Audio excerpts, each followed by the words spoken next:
Subscribe कीजिए opposing institute को और साथ में प्रेस कीजिए बेल आइकन को ताकि हमारे वीडियोस के सारे लेटेस्ट अपडेट्स पहुंचे सबसे पहले आपके पास। Hello, my dear students of class 6. As you know that in social studies chapter 2nd first part, I had told you about old stone age, Mesolithic age and discovery of fire. So now today we are discussing about Neolithic age, main features of new stone age, extended use of fire and discovery of metals. So let's start video. जैसा कि बेटा कल मैंने आपको बताया था कि जो आपके स्टोन एज थे वो 3 सक्सेसिव पीरियड में डिवाइडेड हुए थे।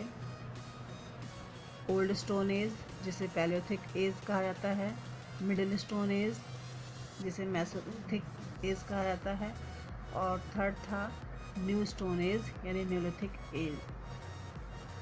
तो कल मैंने आपको ये फर्स्ट और सेकंड जो है old stone age and middle stone age explain कर दिया था और today I will explain you new stone age. Neolithic age or new stone age. The term Neolithic or new stone age is derived from two Greek words. New means new and lithos means stone. Neolithic जो word है वो Greek word के neo and लिथोस word से बना है, जिसमें neo means new and लिथोस मीन्स स्टोन होता है, यानी नवपाषाण युग जिसे हम कहेंगे, इसका मतलब है नवपाषाण युग। For a very long time रफली अप टू 10,000 BC और सो मैन लेड अ नोमैडिक लाइफ।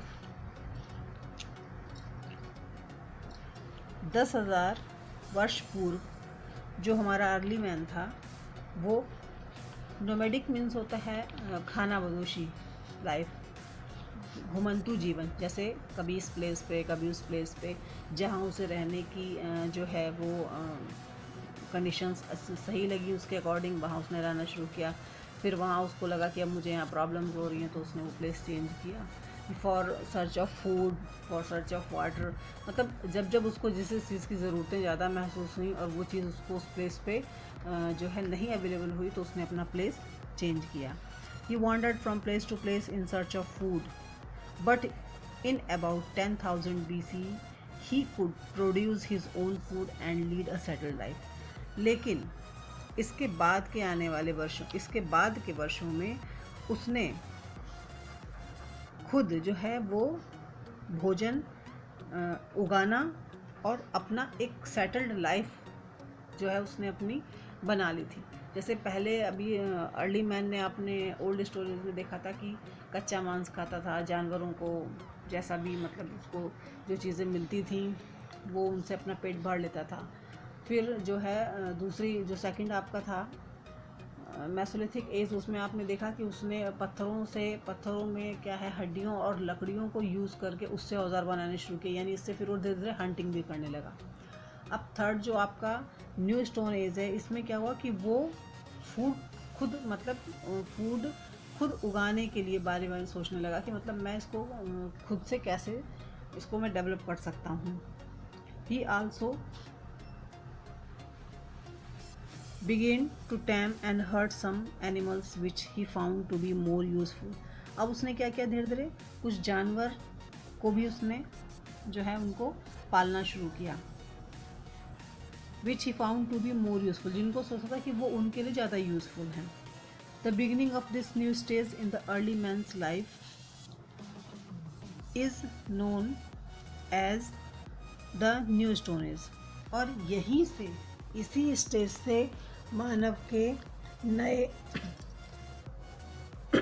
नव पाषाण युग की शुरुआत हुई, यानी जब उसको ये समझ में आया कि मुझे अपने साथ कुछ मोस्ट यूज़फुल एनिमल्स भी रखने चाहिए। मैं उनको उसने पालने के बारे में सोचा, तभी से इस एज की शुरुआत हुई। This stone tools made by the man of neolithic age were well shaped and polished in comparison to the tools of Paleolithic age। यानी इस टाइम के, यानी न्यू स्टोन एज के जो टूल्स थे वो ओल्ड स्टोन एज के comparison में काफ़ी वेल शेप्ड और पॉलिश थे। यानी अब उसको ये अच्छे तरीके से पता चल गया था कि सिर्फ पत्थरों से या सिर्फ हड्डियों से या लकड़ियों से नहीं, बल्कि इन चीज़ों को मिक्स करके भी मैं औजार और अच्छे से औजार बना सकता हूँ, जिससे कि उसको हंटिंग में इनसे हेल्प मिलती थी। At this time the climate of the world was changing, and so were plants and animals that people use as food। ऐसा इस समय क्या था कि जो क्लाइमेट थी वर्ल्ड की वो काफ़ी चेंज हो रही थी, तो जो प्लांट्स और एनिमल्स थे पीपल ने उनको भी फूड के रूप में लेना शुरू किया। They observed that places where edible plants were found, they also observed how now seeds reputed in rooted in to plants।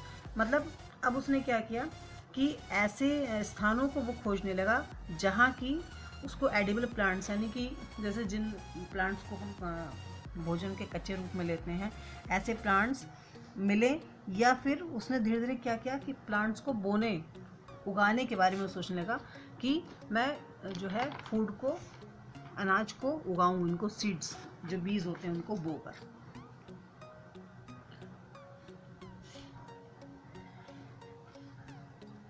They began looking after these plants and protected them from birds and animals so that they could grow well till the seeds are ripened। अब क्या उन्होंने क्या किया कि जो plants उन्होंने, जिनके मतलब सीड्स उन्होंने डाले थे ग्रोइंग के लिए, उनको उन्होंने प्रोटेक्ट करना शुरू किया बर्ड्स से और एनिमल्स से, कि मतलब बर्ड्स और एनिमल्स जो है वो उनकी जो फसल है उसको नुकसान ना पहुंचाएं, और ताकि जो उनके सीड्स हैं वो अच्छे से जो हैं वो राइप हो जाएं, पक जाएं अच्छे से खाने के लिए। Then they collected the seed of these plants and threw them around his cave। और फिर उन्होंने वो सीड्स क्या किए, जो उनकी गुफा थी उसके चारों ओर डाल दिए। In this way the primitive forms of agriculture begin. यहीं से मानव की कृषि के ज्ञान का भी विकास हुआ। उसको पता चल गया कि मतलब खेती कैसे की जाती है। उसने शुरुआत की यहाँ से जानने की कि खेती भी मतलब की जा सकती है इस तरीके से। The people could not attract and tame animals by living food for them near their shelters. मतलब जो लोग थे वो टैम एनिमल, जो जानवरों को पालते थे नियर देयर शेल्टर्स, उनको भी अपने आश्रय स्थानों के पास रखते थे। The first animal tamed by them was probably the dog. और शायद जो पहला एनिमल उन्होंने पालतू जिसको बनाया होगा वो एक डॉग था, because it help them in hunting, क्योंकि वो उनकी हंटिंग में भी हेल्प कर सकता था। Later on the began to tame sheep, goat, cattles and pigs. और उसके बाद धीरे धीरे उसने भेड़ों को, बकरियों को और पशुओं को, सुअरों आदि को पालना शुरू किया। Main features of the new stone age. अब न्यू स्टोन एज के जो मेन फीचर्स हैं उनके बारे में थोड़ा सा मैं आपको एक्सप्लेन करूंगी। Beginning of settled life. मतलब जो न्यू स्टोन एज है उसकी बिगिनिंग सेटल लाइफ, मतलब कि जो उनका गृहस्थ जीवन था उसका जो है वो आरंभ कैसे हुआ। The beginning of farming and herding which led to the settled life. यानी उनके द्वारा जो उन्होंने कृषि कार्य शुरू किया और जो पशुओं को पालना शुरू किया, यहीं से उनकी सेटल्ड लाइफ की शुरुआत होती है। Now man had begin to live in small settlements here near his fields। They made huts using the local materials। अब उसने क्या किया कि जब उसको फार्मिंग के बारे में पता चला तो उसकी फसल को नुकसान ना हो इसलिए वो अपनी ही फसल के आसपास उसने रहने का विचार किया। और उसके लिए उसने क्या किया, छोटी छोटी हट्स बनाई, रॉ मटेरियल से, जो लोकल मटेरियल था उनसे किसी तरीके से उनको इकट्ठा करके उसने अपने लिए हट्स बनाई, झोपड़ियाँ बनाई वहाँ रहने के लिए। The archaeologist have found many remains of these villages. Some of the important sites of the Neolithic age are Mehrgarh in present day Pakistan. और जो हमारे पुरातात्विकविद हैं उन्हें कई अवशेष ऐसे गांवों के मिले हैं जो इस इम्पोर्टेंट साइट के हैं, मतलब न्योलिथिक एज के हैं, जैसे मेहरगढ़ जो कि इस समय पाकिस्तान में है, कौलदेवा जो इस समय यूपी में है, महागढ़ जो कि इस समय यूपी में है, गुफराल एंड बुर्जहोम ये कश्मीर में है, चिरनाड ये बिहार में है, हेलोर एंड पयामपल्ली ये आंध्र प्रदेश में है। यानी इन जगह न्योलिथिक एज के जो हैं वो रिमेन्स मिले हैं। At these places the archaeologist have found evidence that the people grew rice, wheat, barley, black gram, millets and green grams etc. In places पे इन चीज़ों के भी एविडेंस मिले हैं कि पीपल ने यहाँ फार्मिंग की, उसने चावल, गेहूँ, बाजरा, चने, जौ, इन सब चीज़ों को यहाँ पर उगाया। When people growing plants, it meant that they had stay in the same place for a long time looking after the plants, watering, protecting them from animals and birds till the grains ripened। यानी जब early man ने farming करना सीख लिया, growing plants करना शुरू कर दिया, तो इसका मतलब कि वो एक स्थान पर रहना सीख गया, क्योंकि उसको अपनी फसल को जो है उसकी लुक आफ्टर करनी थी, उसको वाटरिंग देनी थी, एनिमल से उसको प्रोटेक्ट करना था, ताकि जो उसकी फसल है वो ठीक ठाक, मतलब बिना किसी हार्म के जो है वो अच्छे से पक जाए। They domesticated animals like goat, sheeps, cattles, pigs and dogs etc। अब उन्होंने क्या किया, जानवरों को भी पालना शुरू किया, जिसमें जैसे भेड़ें थी, डॉग्स थे, पिग्स थे। They could now get milk and meat from these domestic animals and use oxen to plug the fields। इन जानवरों से यानी कुत्ते, भेड़ और बकरियों से उसको क्या है कि इनसे वो मिल्क भी गॉट करता था और इनको फिर बाद में मीट के उसमें भी यूज़ कर लेता था। लेकिन जो बैल थे उनको उसने जो है प्लगिंग के लिए रखा, खेतों को प्लग करने के लिए।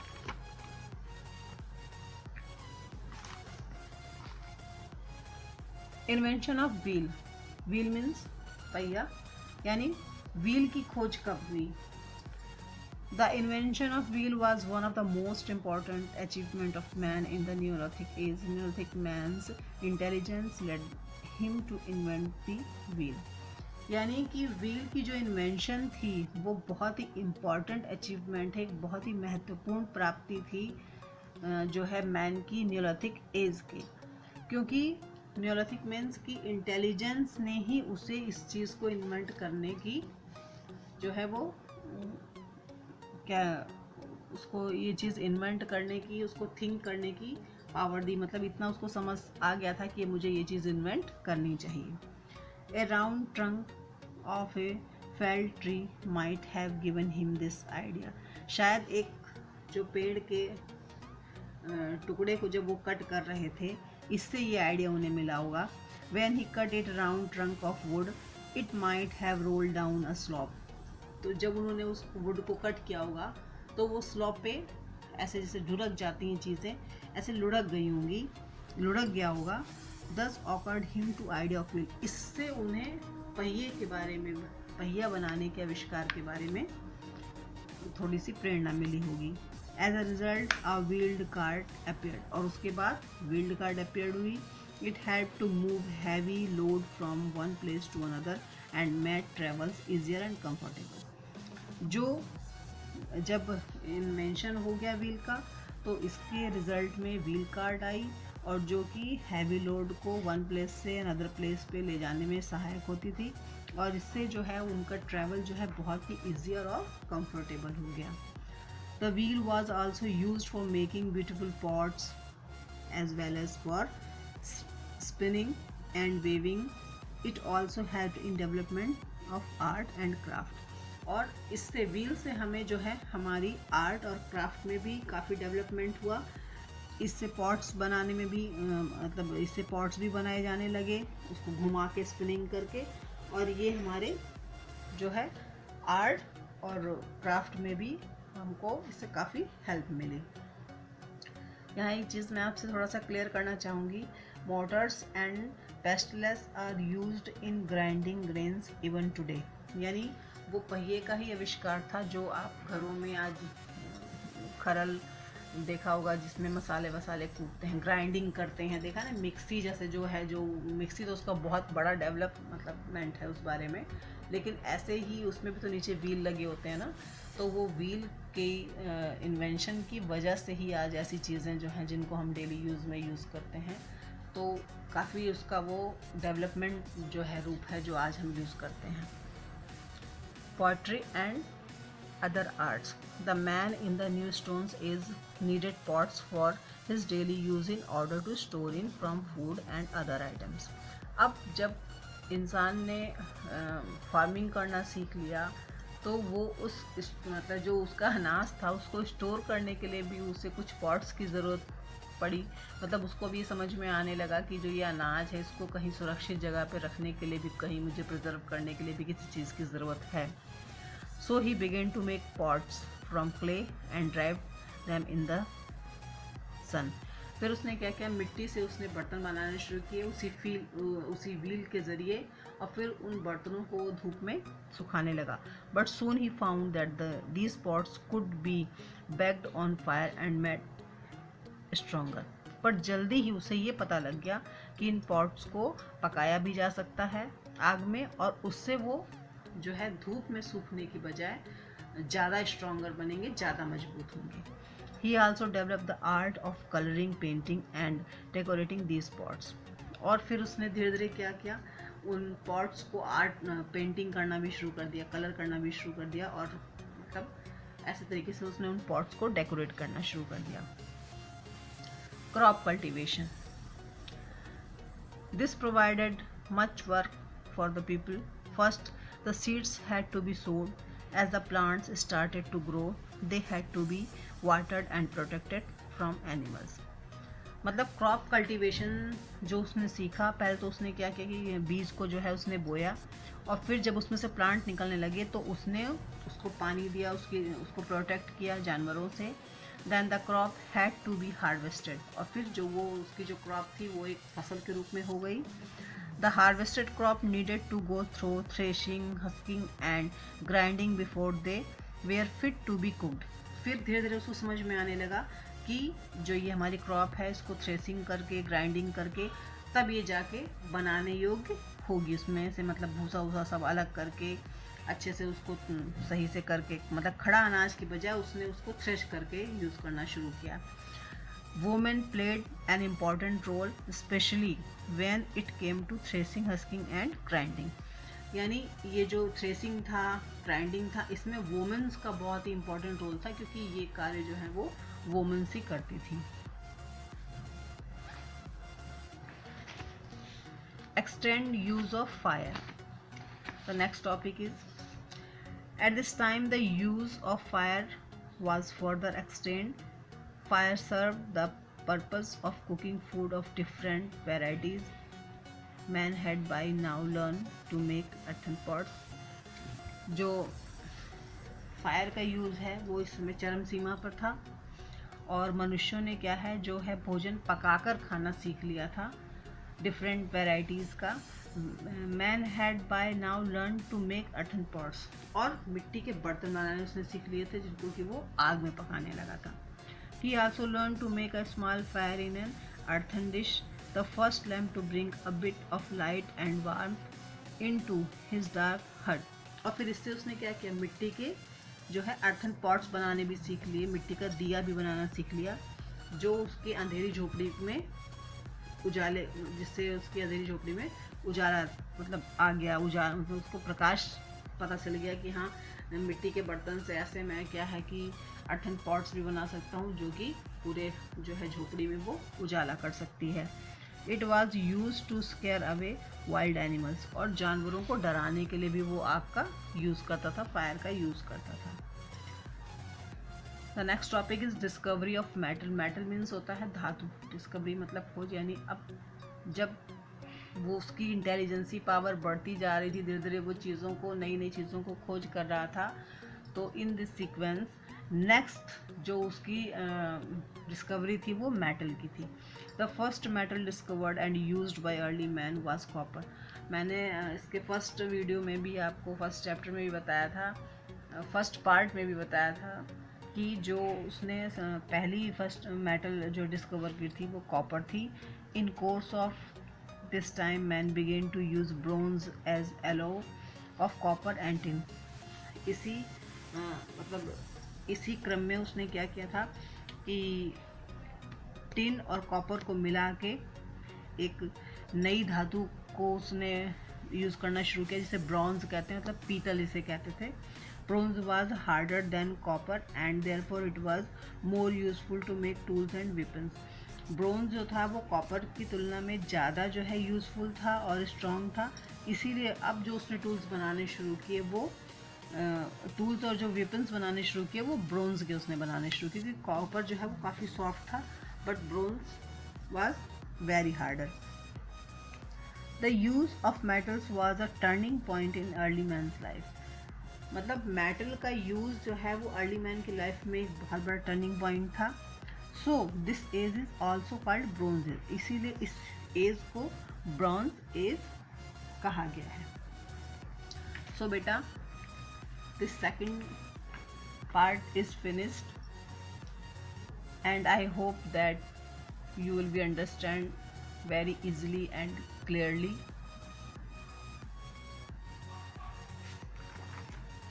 So do your activities yourself. Thank you.